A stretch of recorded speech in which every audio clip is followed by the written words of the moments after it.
In this episode, we will tell you about the most important update of the year in World of Tanks.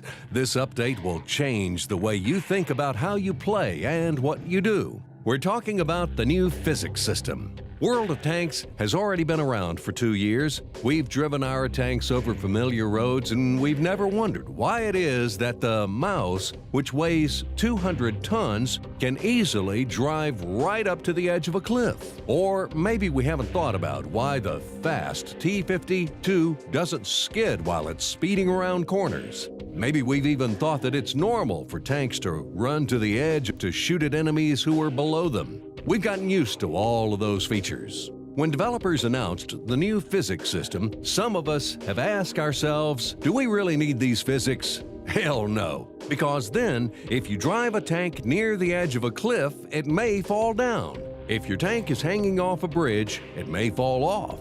And if you drive the T-52 or the VK-2801 at top speed, you won't be able to stop quickly or make sharp turns without sliding.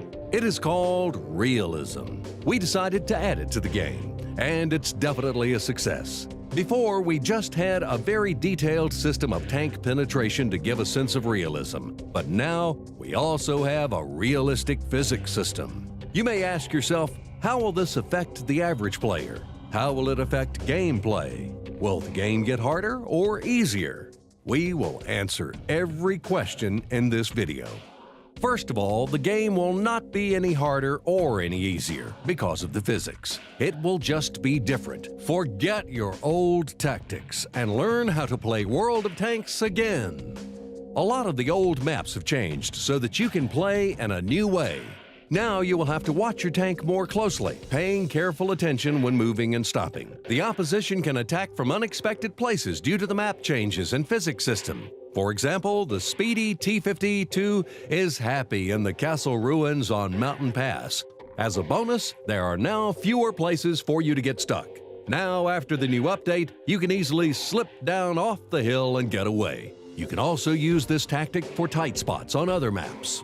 Tactics for companies and random battles will have to change. Light tanks have to learn new ways to scout. Medium tanks must learn the new places to flank. Heavy tanks have to be more careful. And the tank destroyers should rethink their old favorite positions. As far as the self-propelled guns, well, they can still stay in the back behind the bushes. Let's take a closer look at the effects of these changes on the different types of vehicles in the game. The new physics system makes the rate of terrain resistance higher for every tank. These changes will influence scouts the most, since their primary purpose is to move fast and scout for as long as possible. On open maps, every hill, every tiny stone and rut will slow your fighting vehicle quite a bit. If you turn too quickly at high speed, you may side slip and lose your momentum. All of these features will affect how you drive these tanks. You and other players will create new maneuvers and tactics to beat your enemies. If you are the first to use this new tactic, the victory will likely be yours, because we have added a lot of new routes, secret passes, and other ways for light tanks to move around or hide to scout or snipe.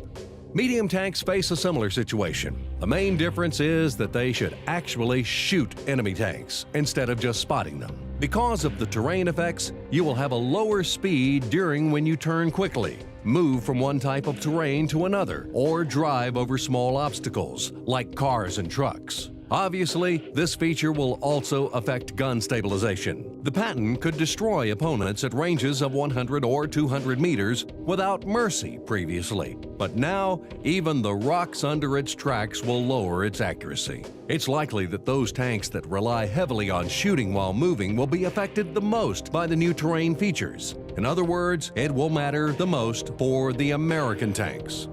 However, the development team is monitoring statistics, and if we see that a tank is unbalanced, we will definitely fix it.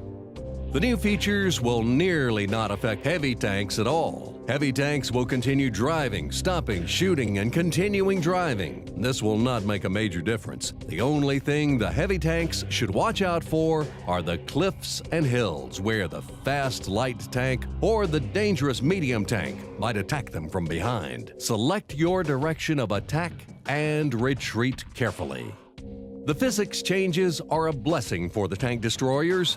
If a light or medium stops right next to you, it meant your death in the old days. But now the weight of the TD allows it to push an enemy away just by turning toward them. So the life of the TD player will be a little easier. As for the other aspects of the game, the TDs as well as the HTs should watch their backs and research the old maps again, because now the annoying scouts can pop out like a jack-in-the-box from an unexpected direction.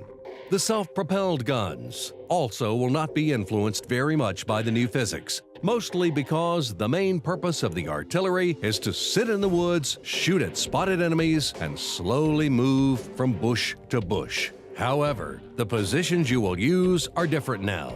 You can drive up the mountains at Sand River, or you can go to the bottom of a cliff at Corellia, while Cliff now has some small hiding places near the sea.